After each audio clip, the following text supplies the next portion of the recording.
आज हम अपनी छत पर पालक ग्रो करने वाले हैं, वो भी बहुत ही आसान तरीके से। इस तरीके से यदि आप पालक लगाते हैं तो 3 दिन में ही आपकी पालक निकल जाएगी और 25 से 30 दिन में आप पालक की पहली हार्वेस्टिंग ले सकते हैं। तो इस वीडियो में आपको बीज लगाते हुए किन किन बातों का ध्यान रखना है और साथ ही आपको 5 टिप्स भी दिए जाएंगे जिससे आपको लगातार पालक से हार्वेस्टिंग मिलती रहेगी और आपकी पालक तेज़ी से ग्रोथ करेगी और आपको बड़े बड़े पत्तों वाली पालक हार्वेस्ट करने को मिलेगी। तो हेलो दोस्तों, मेरे टेरेस गार्डन में आप सभी का स्वागत है। तो ये देखिए, मैंने पालक के बीज ले लिए हैं। ये बीज मैंने नज़दीकी सीड स्टोर से लिए हैं। ये मुझे 10 रुपये के मिल गए थे। तो इस तरीके से हमने बीज को ले लेना है जितने बीज आपको लगाने हैं। तो ये इसमें मैंने पानी डाल दिया है।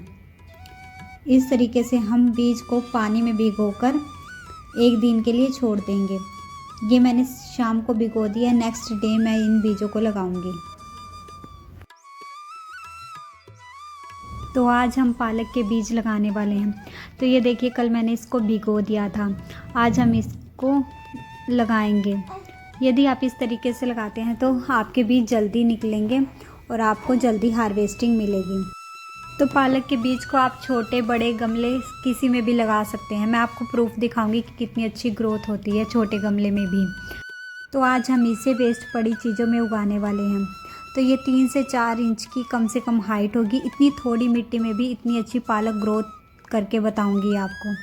तो ये देखिए, वेस्ट पड़ा बॉक्स है जिसमें कोई सामान आया था, मैंने इसे फेंका नहीं, इसे गार्डन में इस्तेमाल किया। तो ये देखिए, हमारी मिट्टी बीज लगाने के लिए रेडी है। हमने 70% मिट्टी में 30% गोबर की खाद मिलाई है। जितनी भी पत्तेदार सब्जियां होती है उसे नाइट्रोजन रिच फर्टिलाइज़र की ज़रूरत होती है, इसलिए हमने यहाँ फ्री की गोबर की खाद का इस्तेमाल किया है। यदि आपकी मिट्टी चिकनी है तो आप उसमें रेत मिला सकते हैं। मेरी ये पुरानी मिट्टी है तो मैंने कुछ नहीं मिलाया, सिर्फ गोबर की खाद और मिट्टी का मिश्रण मिलाकर मैंने मिट्टी तैयार करी है। तो इस तरीके से हमने सभी बीजों को डाल दिया है। तो ये देखिए, जो पास पास हो उसे इस तरीके से हाथ से आप बीजों को दूर दूर कर दें। इस तरीके से हमने सभी बीजों को लगा दिया है। बीजों को भिगोने से ये फ़ायदा होगा कि आपके बीज जल्दी निकल आएंगे और आपका टाइम बच जाएगा। अब हम इसे मिट्टी से ढक देंगे। ध्यान रखिए कि हमें मिट्टी की बहुत ही हल्की लेयर लगानी है ताकि बीज आसानी से ऊपर आ सकें और सारे के सारे बीज जर्मिनेट हो सकें। इस तरीके से हमने पतली सी लेयर मिट्टी की लगा दी है ताकि हमारे बीज दिखाई ना दें। बस इतनी ही मिट्टी हमने डाली है। हम इसमें पानी नहीं डालेंगे क्योंकि हमारे बीज पहले ही भीगे हुए थे और हमने पहले से ही मॉइस्ट मिट्टी में ही बीज लगाए थे। तो अब मैं रिज़ल्ट दिखाती हूँ कि कितने दिनों बाद मेरे बीज निकलते हैं। तो ये देखिए, 3 दिन बाद का रिज़ल्ट। थोड़े थोड़े बीज निकलने लगे हैं। कुछ बीज मिट्टी से बाहर आने की कोशिश कर रहे हैं। इस तरीके से यदि आप बीज लगाते हैं तो आपके बीज जल्दी निकल आएंगे। अब तो ये देखिए, हमारे 7 दिन बाद का रिज़ल्ट। तो इस तरीके से पालक निकल चुकी है। तो ये देखिए, 20 दिन बाद का रिज़ल्ट। कितनी अच्छी पालक ग्रो हो रही है। लश ग्रीन पत्ते हैं। यहाँ पर बिल्ली ने पैर रख दिया था तो यहाँ पे सीड्स जर्मिनेट नहीं हुए हैं। तो यहाँ पर मैं कुछ बीज डाल दूँगी ताकि ये एरिया कवर हो जाए। तो इस तरीके से आप बहुत अच्छी पालक ग्रो कर सकते हैं घर पर ही। तो आज हम इसे लिक्विड फर्टिलाइज़र बनाकर दे रहे हैं ताकि इसकी ग्रोथ बहुत ही अच्छी हो और तेज़ी से हो और हमें बड़े बड़े पत्ते हार्वेस्टिंग के लिए मिलें। तो इसे मैंने कंडे यानी गोबर के उपले से बनाया है। इसे मैंने 1 रात के लिए भिगो दिया था। नेक्स्ट डे मैंने इसमें पानी मिलाकर इसमें अच्छे से डाल दिया है। अब मिलते हैं 30 दिन बाद।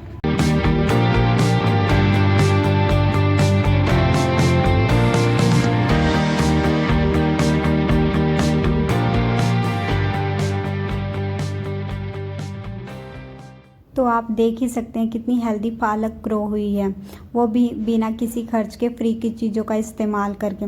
इस तरीके से आप छत पर ऑर्गेनिक सब्जियां उगा सकते हैं। तो ये देखिए थोड़ी सी मिट्टी में ही मैंने पालक लगाई थी और इसका पालक के पत्तों का साइज़ देखिए कितना अच्छा हुआ है। तो यदि आप पालक के बीजों को दूर दूर लगाते हैं तो आपको बड़े बड़े साइज़ के पालक के पत्ते हार्वेस्ट करने को मिलेंगे। यदि आप बीजों को बहुत ही घना लगा देंगे तो आपको छोटे छोटे पत्ते ही हार्वेस्ट करने को मिलेंगे। तो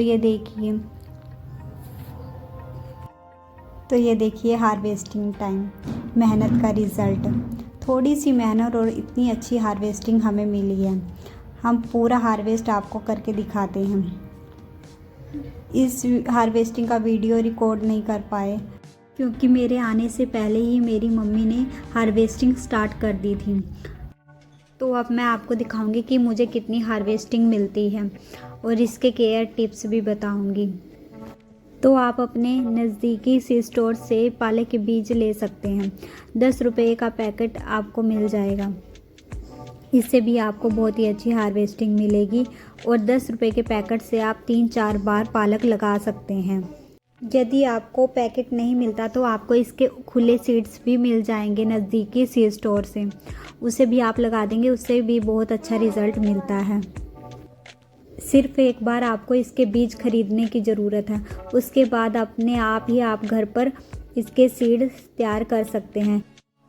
1-2 पालक के पौधे ऐसे ही छोड़ देंगे तो उस पर अपने आप ही सीड आने शुरू हो जाते हैं। उसे आप नेक्स्ट ईयर के लिए स्टोर करके रख सकते हैं। इस तरीके से आपको बीज खरीदने की भी ज़रूरत नहीं पड़ेगी और अगली बार आपको फ्री में ही पालक खाने को मिलेगी।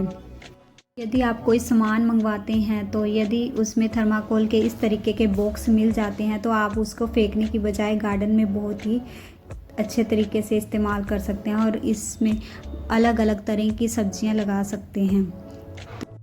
इसमें हमें ज़्यादा खाद की भी टेंशन लेने की ज़रूरत नहीं है। हमें फ्री की गोबर की खाद के इस्तेमाल से ही बहुत अच्छी हार्वेस्टिंग मिल जाती है।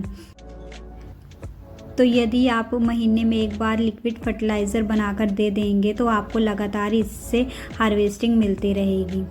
तो इस तरीके से आप छत पर ऑर्गेनिक सब्जियां, धनिया, पालक, सरसों, मेथी इस छोटे से छोटे जगह में लगा सकते हैं।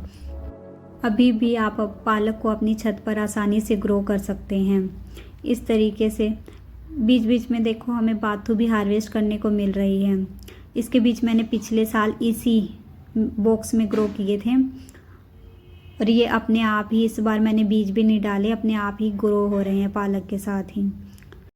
तो कुछ सीड ऐसे होते हैं जिसे आप एक बार लगा देते हैं तो वो आपके गार्डन से ख़त्म ही नहीं होते, अपने आप सीज़न आने पर दोबारा ही उग जाते हैं। इसी तरीके से पालक भी यदि आप एक बार ग्रो कर देंगे, इधर उधर इसके 1-2 पौधे छोड़ देंगे तो उसके सीड्स अपने आप इधर उधर बिखर जाते हैं और ये अपने आप ही आपके गमले में ग्रो हो जाते हैं। तो इस तरीके से आप ऑर्गेनिक सब्जियां ज़रूर लगाइए और सेहतमंद रहिए।